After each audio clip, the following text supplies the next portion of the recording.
Hey everybody, welcome back to another episode of the Catholic Talk Show. Really excited today. We're going all around the world. Best Catholic travel destinations worldwide. Yeah, we're taking you everywhere in the world. We're taking you to a church made completely of bones. We're taking you to the churches where all the apostles are buried. We're taking you to the largest church in the world, which is somewhere where you would never guess. And we're taking you to some amazing locations. So grab your walking stick and your prayer shawl. Sit back, relax, enjoy the show, and let's take off. All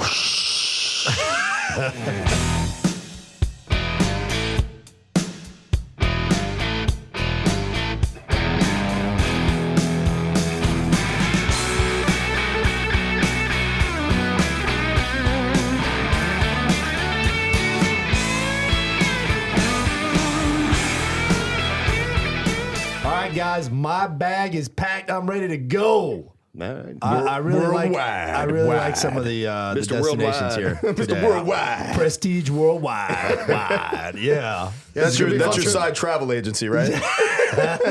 Yeah, just putting it out there for everybody in case they want to go to some of these places. You can call me at prestigeworldwide.com.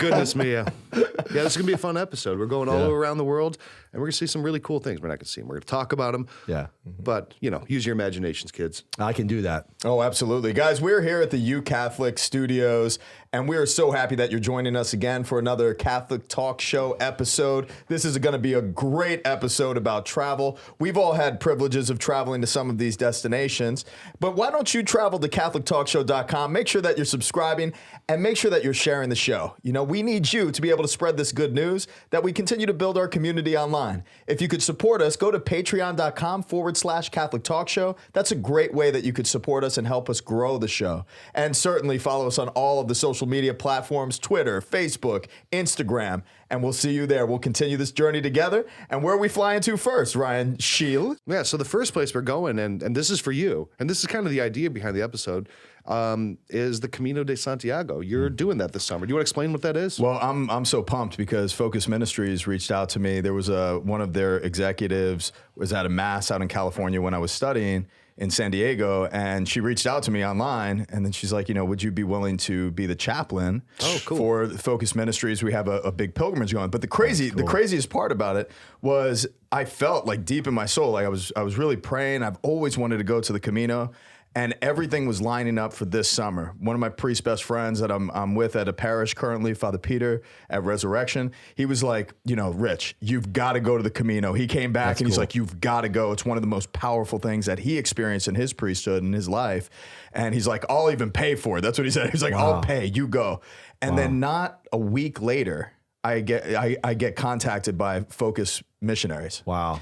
And just God's hand was all over it. And this is one of the ancient pilgrimages that were mandated by the church for a great majority of the years. One, Jerusalem, Rome, and then the Santiago Camino. Mandated? Yeah, it was required that once in your life that you would do one of those pilgrimages. So now for a little context, the Santiago de Compostela is a pilgrimage route that's been going on for hundreds and hundreds, thousands of years. Almost thousands of years, to the tomb of St. James the Apostle. Right. Now, according to tradition, after the Great Commission, St. James spent time preaching in Spain. Then ultimately went back to Jerusalem and was beheaded there. But some of the early Christians took his relics and interred them in Spain, right? Where he preached. So throughout the Middle Ages and continuing to this day, people have been taking this pilgrimage that's a series of paths, a long pilgrimage route with all sorts of stops and hundreds of miles, right? Hundreds of miles. Oh, yeah. And there's even a way of St. Francis. And the way of St. Francis actually starts in Assisi. And you could walk that path. So that was the confusing you can go from thing. Italy, from France, or Spain. There's a lot of different ways. All roads lead to St. James. Yeah, and that was the confusing part for me when I was researching. I'm like, what path is it? Right. So I'm like, I'm trying to find and then you discover there's tons of ways. So it's wherever you're living, you walk from where you're living to Santiago de Compostela. Wow. So that was the history of the pilgrimage. But now there's been you think of where people walk and you form that path through the dirt and type of. So for years and years, now there's distinct paths. and there's shells along the way and whatever. And have you ever guys entertained the idea of doing like one of those pilgrimages? Yeah, like one especially of the points one I wanted to make when you were talking about your experience leading up to this trip this summer is that a lot of pilgrimages that I hear about from people, a lot of these places that we're going to talk about, there's a yearning for people to go, but there's also a calling, right? Like you're experiencing something before you go, right? Yeah. Like you're experiencing now. It's like, he's telling you want to go, you get a call from somebody a week later. So I've experienced that in going to Our Lady of Guadalupe Shrine, but that's a really important thing. The journey starts when you kind of initiate. The journey starts in your heart, Ryan. Yeah, it's true though. It's a spiritual encounter with this call. Like you're called to a specific location of pilgrimage, and that's the most important thing, to hear that and to respond. Yeah. I think of Medjugorje. How many times I've been called to Medjugorje or Our Lady of Guadalupe? Yeah, it's evident because everything clears in my schedule. And it happens. It opens up and it just happens. Yeah. And that's really the best part about it, because you know that God is going to speak to you on the roadways of pilgrimage for sure. It's amazing too, because I'm thinking like, okay, you walk like 100 miles or 8 miles or 20 miles. You can kind of pick whichever distance you start from. Oh yeah. But it's like, it doesn't sound like it's there's like special. There's like white teas and black teas, tea boxes. Like how much of a Catholic are you? You're starting from the ladies' tea box. Right? That's like 3 blocks away. No, but it is. It's the journey, right? Yeah. So and I don't know what it is about it, but it's powerful. It's true. And for me, some of the greatest insights that I've ever received from God have been on pilgrimage. Yeah. And the things that I've learned, according to the faith, it's been driven into me very deeply just by way of pilgrimage, for sure. Yeah. So some really cool things kind of came out of the Via Compostela. So one of the early proponents and one of the ones who really helped make this a very widespread devotion was Pope Calixtus II. Calixtus? Calixtus II. Okay. Yes. With an X. With an X, right. So he wrote a whole book detailing all the routes that really served as a guide for people wanting to take this pilgrimage to see St. James the Greater, right? So we're Ryan and Ryan. We often argue who's Ryan the Greater, who's Ryan the Less, right? I'm the lesser because I'm going to be higher in heaven because of it. Okay, see, that's yeah. I'm going to get a seat a little bit higher up in the stands, closer to the Isn't that what Father. John and James argued? Who's going to sit? I think it was their mom, right? Was it? Well, now there's an argument between you two. Right. This is perfect. Yeah, Keep going. Yeah, Keep going. We're sons of thunder here. So one of the Spanish traditions is that one of the things that they call the actual Milky Way, the band of stars, interstellar dust and stars in the sky that we see at night, is sometimes they'll call that the Compostela. And that they would say that's all the dust being kicked up from all the pilgrimages going up into the sky and creating that cloud of dust. Oh, how cool. Yeah, isn't that cool? Yeah. I was thinking the candy bar because like you're hungry. Yeah. And I had a payday bar on the way here. It made me feel so good. Yeah, you were Father Hangry. I was Father Hangry this morning. So I'm sorry, guys. That's all right. I'm sorry. We forgive you. Now, another thing that the Compostela helped really develop was the idea of hospitals, right? So and I'm sure you have your route somewhat planned out, that there's stops along the way because there's only so far a person can walk in a day, and they need a series of stops to give them respite from all their walking. Yeah.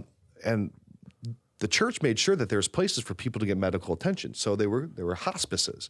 And that's part of the way that hospitals developed. So people along the way, if they needed medical attention, or I'm sure you're going to get blisters because you're a tenderfoot, take care of your feet, get you some food. Feet. And you're going to be crying, so you should bring hankies. Oh, yeah. Plenty of hankies. Make sure they have the seashell on them, like the symbol of St. James. I heard that if you put Vaseline on your feet, that helps, apparently. Isn't that the same thing from Of Mice and Men? Oh, really? Yeah, where he kept one hand, a glove full of Vaseline. You've never read Of Mice and Men? Is that a movie? Is there Mice and Men? picture book? There's a picture book. I'll get you the comic book cover. So yeah, hospitals, one of the reasons that hospitals developed was from the idea of the hospice, a place for travelers and pilgrims that they can get food and attention that they needed.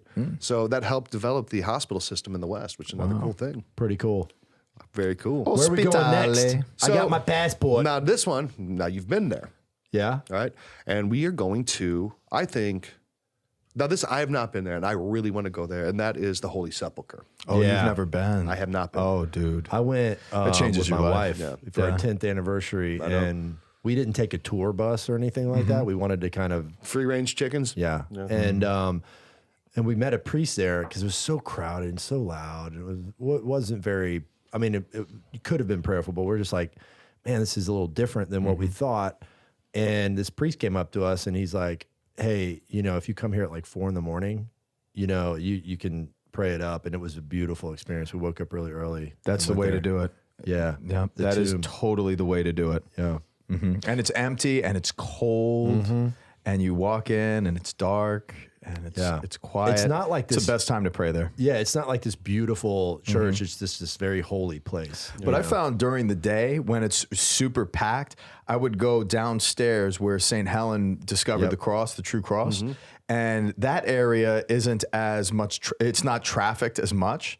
And it's a really neat place to just go down those stairs and just find a nice little corner, sit down, and just really meditate and pray. Maybe for some of the listeners that don't know what the Holy Sepulcher is. So the Holy Sepulcher, it is the church that houses, it is built on the spot of the tomb of Christ. And it also covers Golgotha. So it's a pretty big church. Yeah. And inside of it is the anointing stone where after the Lord's death, he was anointed and prepared for burial. And that's the spot of the resurrection. That is And the crucifixion. And the crucifixion. All in one church. That church really houses our salvation. Right. And it's Everything we're about is in that building. Yeah, there's some in that really church. interesting things about that church. I know I told you some of these to keep your eye out for them when you went there, but that's one of the few really holy sites in the world that is not controlled by any one rite or denomination. There's Armenians, there's Coptics, there's Catholics, there's Eastern Orthodox, and they all have a very delicate balance of rites. And interestingly, Very delicate. Very delicate. I mean, it is like you are not allowed to take one step here after this moment. Like there's a ladder that's like it's just they don't move it because there's an argument over it. Yeah, so like between- 150 years ago, some workmen were doing repairs on the roof of the Holy Sepulcher, and they've left this ladder behind. But because they don't want to upset the balance of who's allowed to make maintenance issues or do maintenance to the church, because that would give an imbalance to one other group, that ladder has been sitting there for 150 years. It's crazy. It is. And I saw some of the liturgies there from, I believe it was the Byzantine rite on the burial stone, right? And they did this, I mean, they're just coming in with the thurifer and love the that. incense, and they're just Holy like raging. smokes. Oh yeah, yeah. man. And then like right at the end, they all just like swarm on the stone. And I'm like, as a Roman rite Catholic, I'm just like, that was intense, you know? Oh, yeah. Yeah, and I mean, and tensions boil over a lot. I mean, yeah. there has been, I mean, as recently as 5 years ago, priests fist fighting, Throwing down. They are throwing. They're throwing fists, right? Oh, yeah. And that's why this is one of the greatest Catholic destinations. Yeah, You get front row seats. yeah, you can take some side action. Like, I got the Armenians over the Coptics, right? All day. All day. All day, every but day. you don't want to rule out those Coptics, man. They could throw fists too. Yeah. Yeah, that's a beautiful Holy Land. Is Talk just a about a beautiful royal place. rumble, huh? Yeah, so I just, it's so central to, it is the central place where our salvation, I mean, the whole design of, and the arc of history culminates there. Yeah. So that's one place that if in your lifetime, if you're going to pick anywhere to go, that's the spot, I would say. Yeah.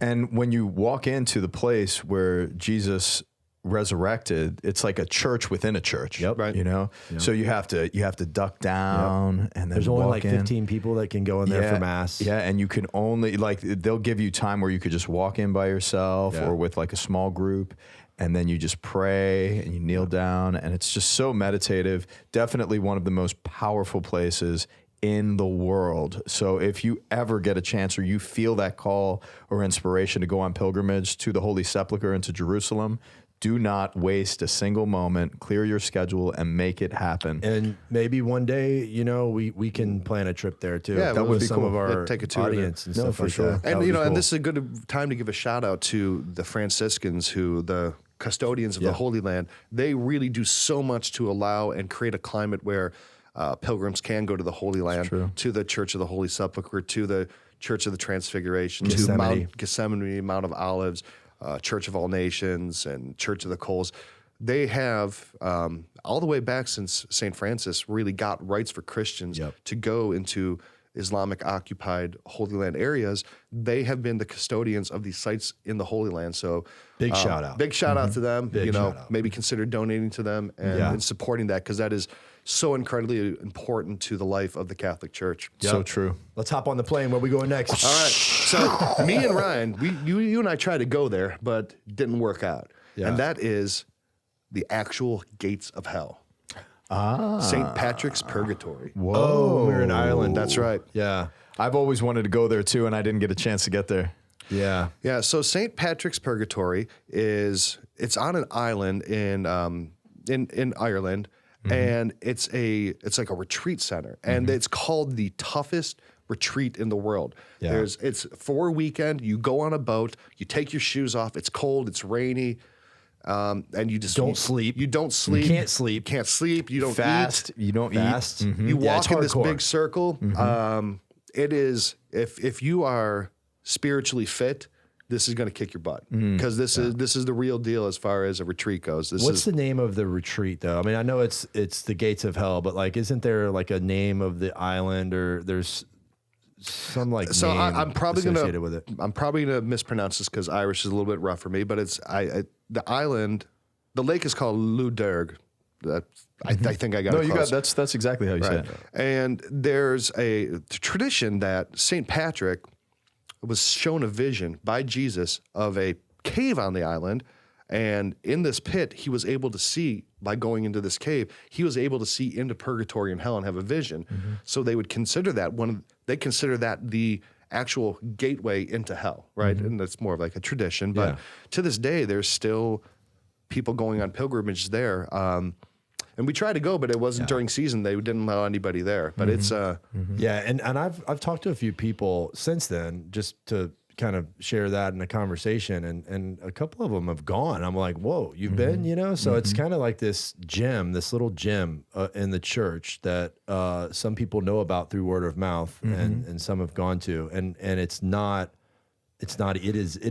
hardcore penance. Yeah, Like, I met straight, one person right? who actually did it, and they said by the end we were just completely wasted, and the second we got off the boat, we just started we couldn't eat again still, because our fast still had to last until midnight, and they waited outside of a restaurant for 12:01 and just destroyed food. That's awesome. Whoa. Yeah. That's But awesome. Yeah, I don't think I've ever met anybody that did the Yeah. St. Patrick's Purgatory experience. Yeah, it's known as the toughest pilgrimage in all of Christendom. Huh. You have to be really, really tough to do it. Yeah. So that's a cool one. Yeah, that is a very And I cool regret one. that we didn't get to go there, but maybe next time we will. I don't know, man. Don't What's be the total amount of time again? A weekend. Just the It's a weekend, weekend. right? Yeah. Okay. But I think there's like No sleep. 2-day and a 3-day one. Yeah, wow. No All right. sleep. I need my sleep. You do. You know. And there's not much sleep. I'll never forget it. I mean, I got 6 kids, small kids. So like, believe me, yeah. Yeah, you need your sleep. You need but when I went to Ave Maria, we had nocturnal adoration on Thursday nights. So that was adoration all throughout the night, and then you selected your hour or whatever. So I did the 3 a.m. hour. So I'm going in there, and a buddy of mine, I won't say his name, but he was before me. And I walked in this one night, and he had 3 chairs put together before the Blessed Sacrament. And he was in the fetal position on those 3 chairs, just snoozing, dude. Holy It's nap. absolutely. So it's not like you're just sitting in the chair, just like knocked out. It's like you're in the fetal position, dude. Oh, I gave him such a hard time. That's cool. All right. So where are we going next? Okay. I just flew in, man. My arms are tired. Was that a hawk, an eagle? Was that like More of like, an African swallow? a hybrid hawk eagle, Hungover rage mixed in there. So no, we're going to go to the largest Catholic church in the world. Where do you think that is? St. Peter's. The Vatican. That's not true, and that's what most people would think. Well, if there's a requirement, isn't there a requirement that every church constructed has to be technically smaller than St. Peter's Basilica? There is now, but here there's technicalities and everything. Yeah, because there's that humongous church in Lichen, Poland, and they, absolutely made it just a little bit smaller in some like little variation or whatever. Exactly. But cool. Now St. Peter's is the largest church in the world. Like, it accommodates 60,000 people, and its interior size, interiorly, it is the biggest church in the world. But by footprint, by going around the circumference and diameter of the building, the largest Catholic church in the world is in Ivory Coast, Africa. What? Yes. Whoa. Mind blown. Boom. Yeah, Yamoussoukro is the city, and it is the Basilica of Our Lady of Peace. It is the largest Catholic church in the entire world. It was built in the 80s and consecrated by Pope St. John Paul II in the 1980s. dude. Yep. Wow. It's beautiful. Is it really? It's almost Wow. the exact It looks copy like St. of St. Peter's. Peter's. It even has like the square with the arms, like the Bernini columns and everything. Gosh. This is the first time I've ever heard about this. Yeah, gorgeous, So man. its footprint is 30,000 square meters, or 320,000 square feet. Oh, Guinness wow. Book of World Records listed as the largest church in the world. Now, less people going to fit inside of it, and it also includes, some of the rectory and the residences inside of its footprint because it's one building. But that's what makes it the largest Catholic church in the world. Yeah, we need to post these pictures on we're our going to, Facebook yeah. wall. It is absolutely, it's just mind blowing. It looks just like the Vatican. Yeah. There's a key. It's shaped as a key. Yep. Wow. So I think one of the things that having the largest Catholic church in the world in Africa really does show where demographically the future of the Catholic Church is. I mean, with declining population rates in, Europe, certainly, but even in North America and even in South America, I would imagine that for our children, Ryan, and their children, Our children's children. our children's children, Children. that they're going to view priests from Africa like our grandparents viewed priests from Ireland. They are really going to be the missionary priests from there and from Southeast Asia. That is demographically, and I would even say spiritually, where the future of the church is going is the global South. I would completely agree. I live in a parish that is so culturally diverse, and we have members in our parish from many different countries in Africa. But, living with Father Peter Kinotiko, who's Nigerian himself and a missionary, to our country and to the diocese where I'm at, I've learned a lot from him. But just even participating in some of the liturgies, the spirituality of their liturgies and how they can last 2-3 hours, and their true celebrations where people aren't looking at their watch and then writing letters to their priest that the mass went over an hour or the homily was over 12 minutes. Or probably get that a lot. Oh, yeah, it happens all the time. Especially when I was at St. Elizabeth. I mean, I got letters all the time. Father Rich, there is a complaining. fine line between a long homily and a hostage situation. And I think you step over that line, you are a habitual line stepper. If it's consistent, right? It's a consistent thing, right? Yeah. No, but it's true. Like the fact that they can come together and they're just so receptive, and in certain communities, even where I've preached like a 20-minute homily, they're like, why'd you just cheapen? Like, we want more. We want more, preach more to us. So it's a totally different culture, and they're living and breathing it. So I'm very, very impressed with the spirituality. There's something to be said for poverty too, like physical, material poverty. When we got all those Irish priests, they were in a very deep depression over there. It's proven statistically that impoverished countries, they go through a vocation boom whenever and they there's a experience bunch it. of reasons for it. Yeah, It's not- but I think because when you are impoverished and you're looking for meaning in your life and you don't have all these distractions to fulfill you or attempt to fulfill you, Stimulate you. you're the church is really easily able to answer those questions of people who are suffering, right? That's where the church just excels in evangelization. and that's where God meets us the strongest, is in our suffering. Is in our suffering and our weakness. Now, in the year 1900, there was about 2 to 3 million Catholics in the entire continent of Africa. Okay. Now, today, there's 200 million Catholics in Africa. Baby. Now, if you continue that trend, by the year 2050, there's going to be 460 million Catholics living in the continent of Africa. Whoa. That is more Catholics, for perspective, than the entire world during the Second Vatican Council. Ooh, mama. Wow. That is how powerful the church in Africa is going to be. That's great. Yeah. Thank God we have They're awesome. Well, thank God we have a Vatican, a replica of the Vatican in the Ivory Coast. Yeah. Are we talking another Avignon here? No, there.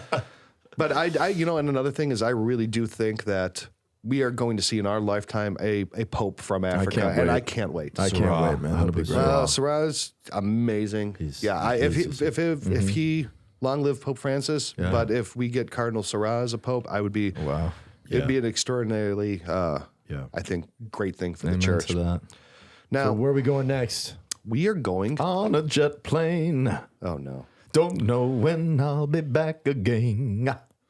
Okay, where we going? You good? Yeah, I got to get it out of my system. All right, that's fine. That's cool. I get it. So we are going to, in the Czech Republic, a Catholic church made out of Bones. human bones. That's crazy. Well, we're Catholics, man. We do crazy things like that. Are they like bones, or are they ground up and made into mortar? They're bones. Okay. Keep it weird, Catholic Church. That's weird. For any Well, of you actually, non-Catholics who listen to our show, all the things that you heard about us Catholics being weird, we're about to confirm for you. It's true. It's all true. All of it. So, okay. In the 1400s, a monk from the Czech Republic. Czech Republic. It wasn't the Czech Republic then. It wasn't the Czech Republic then. So he went on a pilgrimage, like we were talking about, to Jerusalem, and he brought with him dirt from Golgotha, from the point where Jesus was crucified. Yeah. And he spread it over the whole grounds of this little church, right? The Sedlec Chapel. So because of that, everyone wanted to have that connection to the crucifixion, and it became a really, really desirable place for people to want to be buried. So as more and more people requested to be buried there, the church had to continually expand to the point where there was almost 70,000 people buried in this small, relatively small church. So as they keep on expanding, they're having to move graves, and it becomes almost an untenable situation. So the solution they came up with so that the people can continue to be buried there in part of the church, but without without basically disposing of all the thousands and thousands of people buried there, was to use the bones as the decorations of the church. You know what I love? That's I think it was around the Black Plague, right? It was. So the art and culture and architecture around that time really focused on, you know, remembering our death, like that memento mori, you know, like, so the sense of what that means, even in the liturgy, we have a commemoration of the dead in every single mass that we celebrate. And it's important to remember one's mortality and one's death.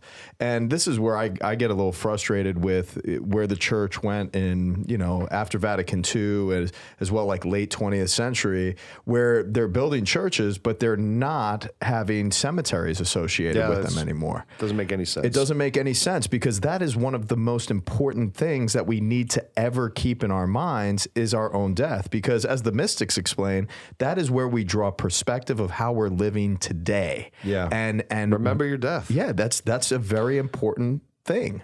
And so you can remember it in ways that are like right up in your face. Yeah, when you go to that church, it's pretty hard not to realize. It's pretty. You will never forget that. After going Is there another church in Rome that has bones in it? But there's it's not a few. as- There's a catacombs. It's There's a not lot as of multiple. Like this is insane. So, for example, some of the things they have is I think this is kind of the centerpiece, is a chandelier. And this chandelier is constructed of thousands of bones, but it contains at least one of every single bone that makes up the human body. Even like the tiny, like the tiny, the what is it? The cochlea in your inner ear, like the tiny. Put a cochlea in there. They Yeah, did. it's a cochlea. It's like the sacrum. No, it's not. It's in your ear. I just said that. No, I was Once again, you're not listening, Ryan. Hey, Go I'm for it. attention. thing. You lose your phone. You lose your phone. Give me the phone. You lose your Gosh, phone. I got Do you have nothing. anything else? I got a Computer. computer. Airplane You want mode. that too? Airplane mode. You can get them back after the show. Jeez, and next time you bring them You're in in, trouble. I need a note from your mom saying you're allowed to have them. Ryan Delacroix is in trouble. So they have that chandelier. They have monstresses. They have drapery. Even the coat of arms of the patronal family who funded this church is made out of bones. Even the signature of the architect is made and kind of written out of bones. Wow. It's just a really crazy place. I wonder if it's the architect and the designer. Is it his bones? It's like when I think die, that you would could be sign. cool. That would be He's cool. like, man. Oh, man, if I just had one more finger bone, where do... Oh. Perfect. Yes. All right. I could do without this bone. I don't think it worked like that. No. His fingers all flabbing, like. You take the bone out. Yeah, it's... Yeah. And you just leave the skin. Flabby finger. Touch the.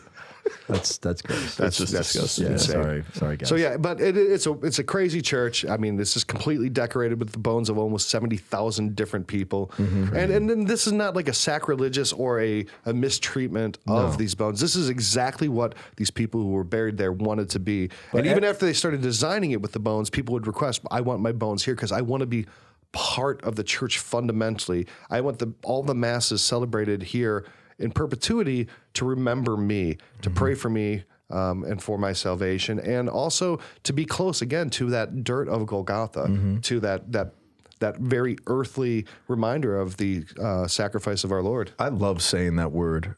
Perpetuity. Perpetuity. No, I I've named told my son Perpetuity. Is that his middle name? One of his Joseph Perpetuity Delacroix. Perpetuity, non-tuity. We pray every mass. There's bones on the altar, so I mean, like that's a requirement in canon law. Yeah, but there's bones of saints. But I mean, you know, we've always been very connected in our liturgy to the dead. For sure. So I mean, it's kind of blown up here, but. You know, I'm very privileged at my parish to have the bones of Saint Anthony of Padua in the altar, which is really cool. I always tell my kids that I had it in high school at St. Joseph Academy when I was a newly ordained priest. I would take them out to the mission grounds and we would celebrate Mass out there where the chapel of Our Lady of La Leche is in St. Augustine, Florida. So if you're looking for a pilgrimage, make sure that you come down and check out the first parish and the first national shrine of Our Lady out there at 27 Ocean Avenue in St. Augustine, Florida. You don't want to miss it. It's a very powerful place of prayer. But I used to take them out there all the time and we'd be chatting it up and whatever. And I'm like, look, when I die, guys, I want you to sneak me out here at night because there's a burial ground out there in the mission grounds.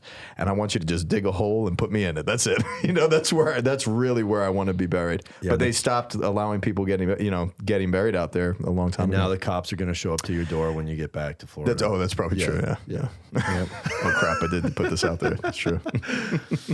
So the next place we're going to go is... This is one that's pretty contentious. Now, I would say that right now it's at St. Peter's. I mean, that is the main Catholic Church of the world. That is the heart liturgically of the world. It's a must. But I think there was one that for the most of the history of Christianity really was, if St. Peter's could have a rival, it was the Hagia Sophia. And the Hagia Sophia was essentially the Vatican of the East. Constantinople. It was. I mean, Which is now what? It's like a mosque, right? It's actually, so what happened was the Hagia Sophia was built by Justinian in the 5th century. Wow. And it was, when he completed it, he said, Solomon, I have vanquished thee. Because his goal was to build the greatest church in all of the world, in all the history. And he was saying this new church was greater than the temple. So it was the center of Christianity for thousands of years. I mean, there was many times in the history of Christianity where the Hagia Sophia was a much, much more important church than the Vatican. Yeah. It really was. So this church was the center of Christianity in the East forever. But then with the fall of Constantinople in I believe, 1453, it was converted when it was overtaken by the Turkish and Ottomans. Yeah. And that is a massive loss. I mean, could you imagine if the Vatican tomorrow was, I don't know, a Jehovah's Witness temple? Like all of a sudden it's like, what? This makes no sense. Yeah, that's crazy. Yeah. But I think, but Istanbul, Constantinople, it is a really, really crazy, awesome place to visit. I've never met anyone who's went there who hasn't had amazing things to say about it. it's just a really lively city full of history. And today, the Hagia Sophia is not a mosque anymore. They stopped using it as a mosque, and now it is a it's a museum, right? It's just a museum now. Historical building. Yeah, that's cool. I don't really feel a desire to go there, but No? I do. I'd like to go. Actually, yeah. What does it mean? Hagia Sophia? Divine wisdom. Divine wisdom. Yeah. So but I mean, this is the place where, if you would believe almost everything in history, this is where the true church, the true cross was. This is where the the Shroud of Turin was originally. So after the fall of Constantinople, all these holy relics kind of made an exodus from this spot. But this was the premier church in the world, and it was converted into a mosque. It was hot. It was hot. It was hot, man. The hot Hagia Sophia. Yeah. Back in the day. It's hot. Yeah, it was the largest church in the world for 1,000 years. Wow. And I think it's a real loss for Christianity. Yeah. Yeah. So It always breaks my heart, man. it does. I look at it and I'm just I can't imagine the amount of liturgies that happen there. And the Hagia Sophia actually for about 50 years was actually a Catholic church.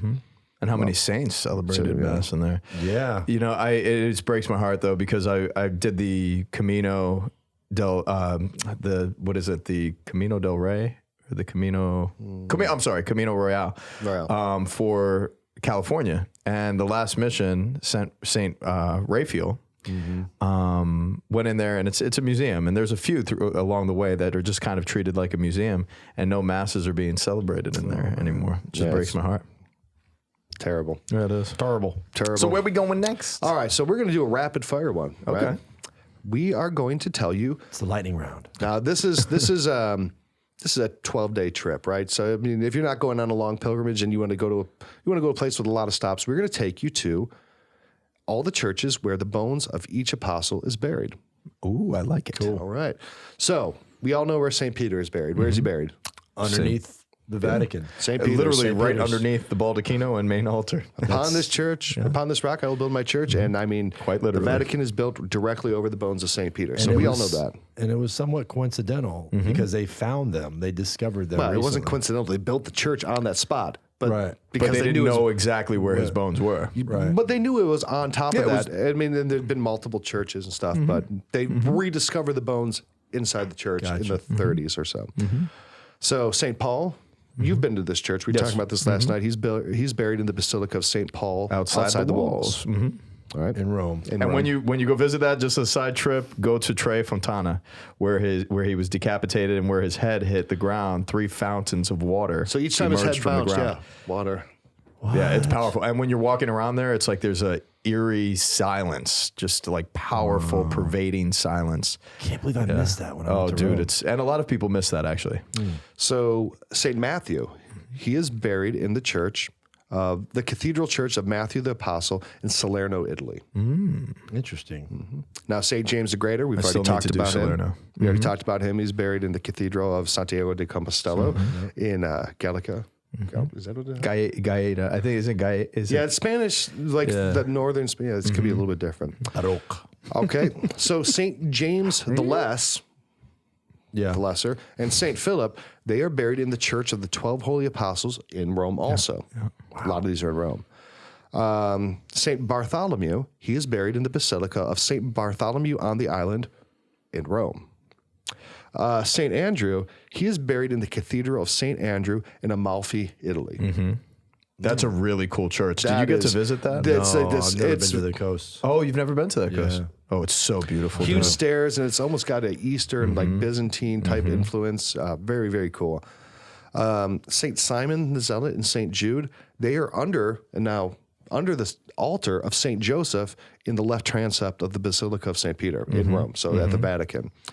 St. Thomas, you were there. I have Chennai, India. In Chennai, India, in the Basilica of the Basilica of St. National Thomas, Shrine. Yeah. Wow.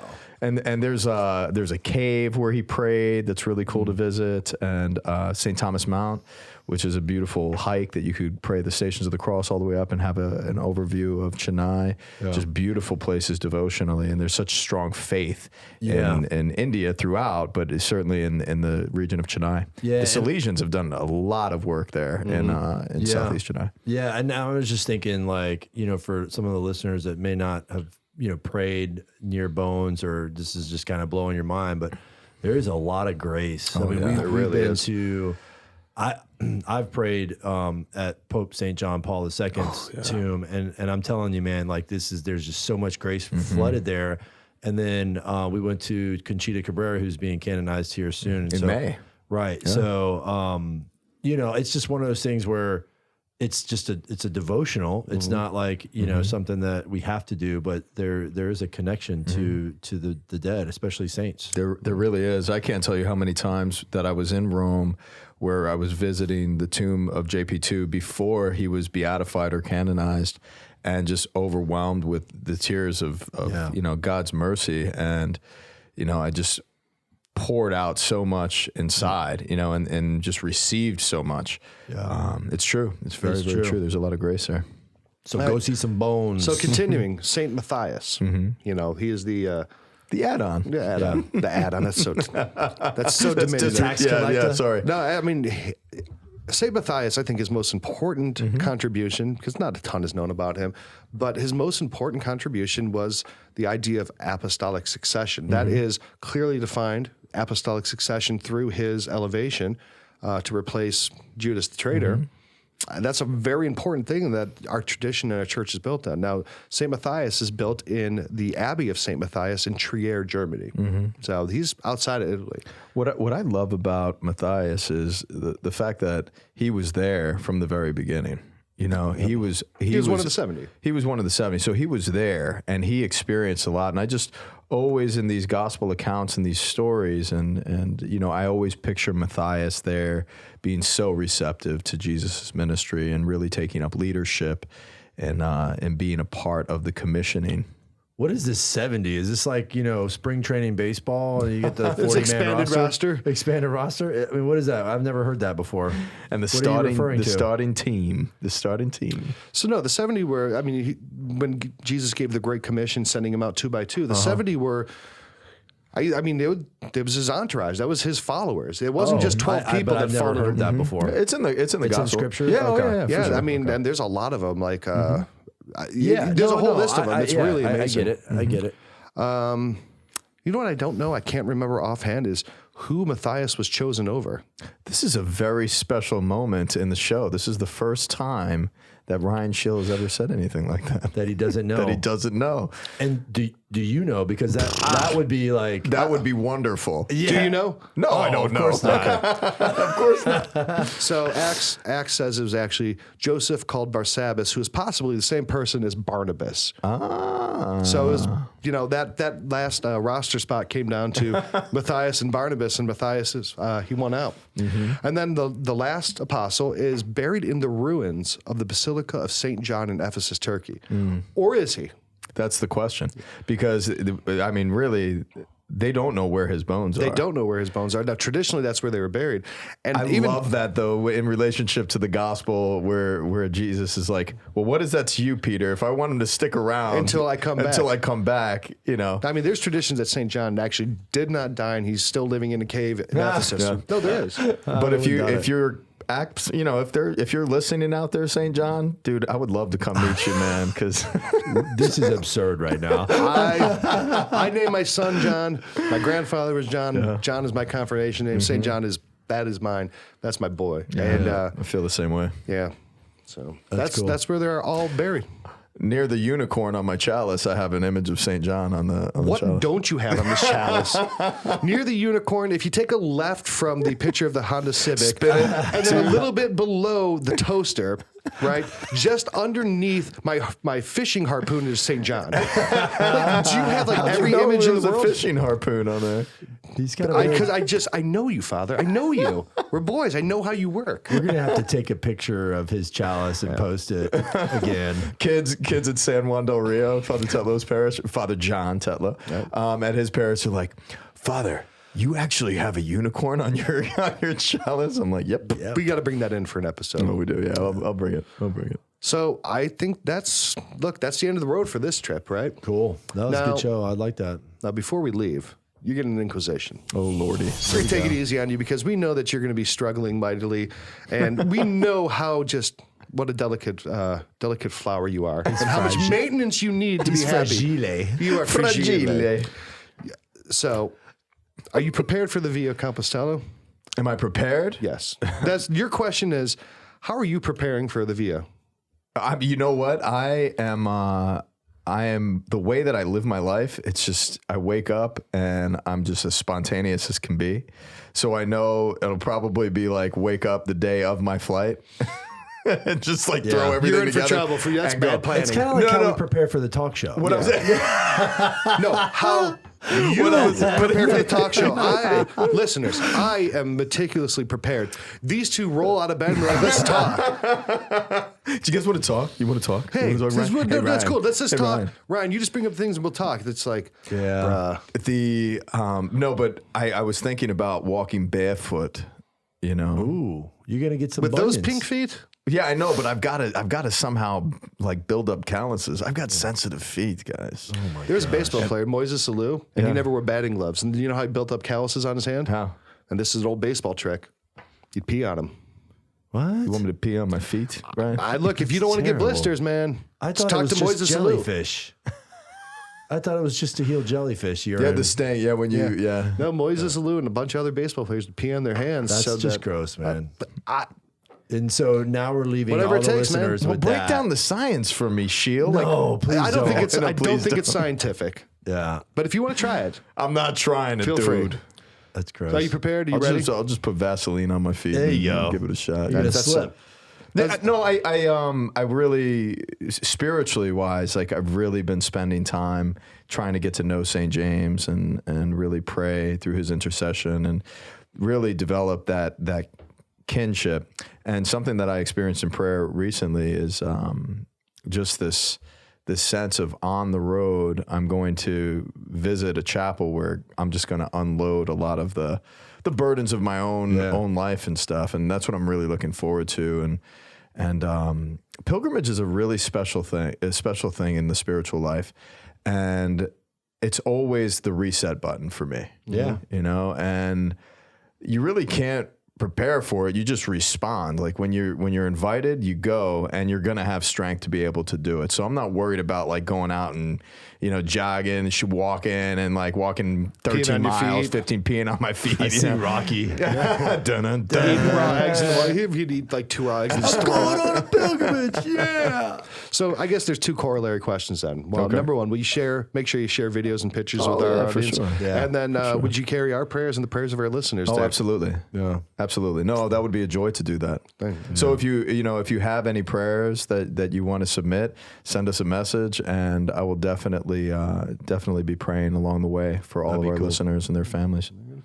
Great, man. Well, it's been a great episode. I'm glad you guys got to talk to me. Yeah. We're so blessed. Jesus, thank you every morning for allowing me to wake up and talk to Ryan Delacroix. Well, thanks for listening today, guys. Here from the U Catholic studio in Houston. You guys want to say goodbye? Well, goodbye. Bye-bye. Peace. Later.